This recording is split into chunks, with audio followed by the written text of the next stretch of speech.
The three MPs were charged with contempt of Parliament as well as gross disorderly misconduct. This after their behaviour in the National Assembly on the 30th of August last year was called into question. They were accused of disrupting the NA on that day. They certainly took part in the disturbance. The disturbance and the disorder, from what we heard Mr. Kaso's evidence, it delayed the proceedings for almost an hour. On the facts, the members deliberately took part in the disorder and in fact aggravated the disorder, which was seriously detrimental to the decorum and dignity of the House.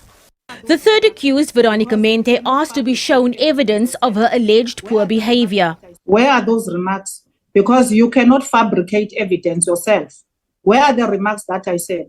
If you can point me to the remarks that have led to the Speaker to take such a decision, I'll be happy, because I have no recollection of me offending anyone.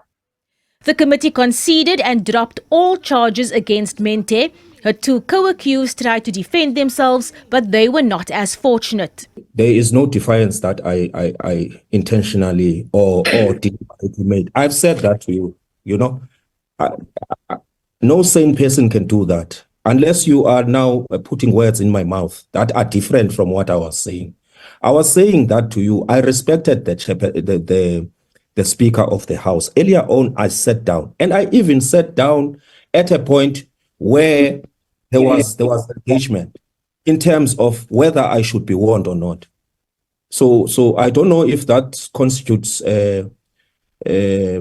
Chairperson a disrespect. What a lot of words to describe absolutely nothing. Really, there was. So show me on the Hansard where the threats are. I want to hear those threats. There's no such thing.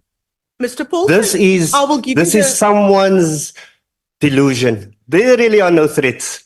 If they're not on the Hansard, it's delusion. So whose delusion is it? Yours or the Speaker's? They were slapped with the following sanctions: an in-person apology to President Cyril Ramaphosa, as well as National Assembly Speaker Nosiviwe Mapisa-Nqakula and the people of South Africa, as well as suspension for a month without pay in March.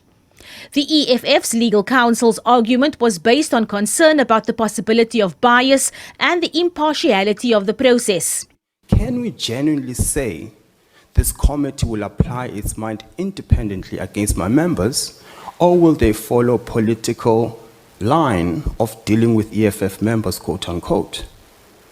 I'm inviting you to earnestly apply your minds to that proposition.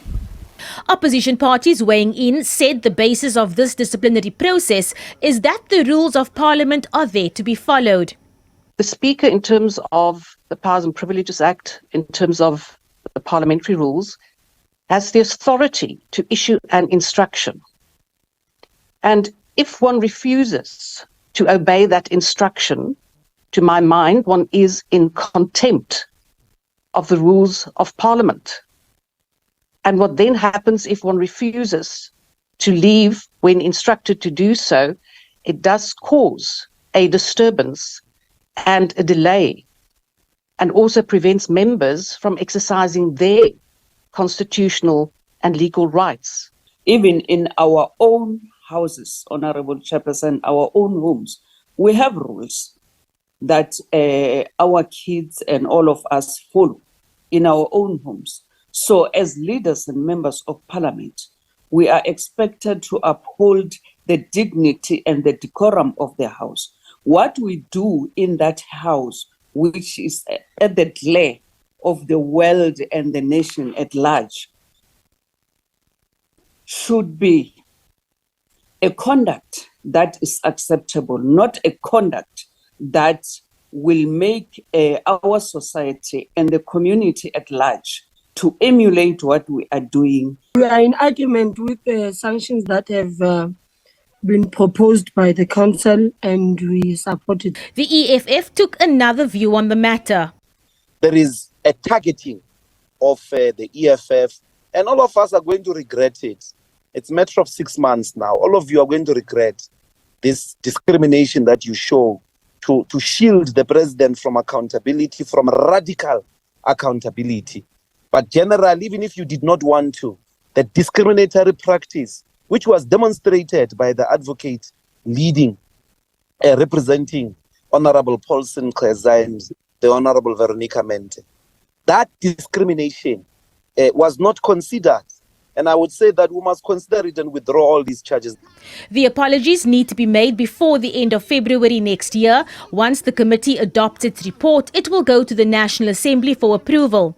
This committee also dealt with another matter involving 6 other EFF MPs, including its leaders Julius Malema and Floyd Shivambu. They have been suspended for February 2024 and will also not receive their salaries for that month. All 6 MPs in this group were found guilty of contempt of Parliament for storming the stage during this year's State of the Nation address. Abra Barbia, SABC News, Parliament.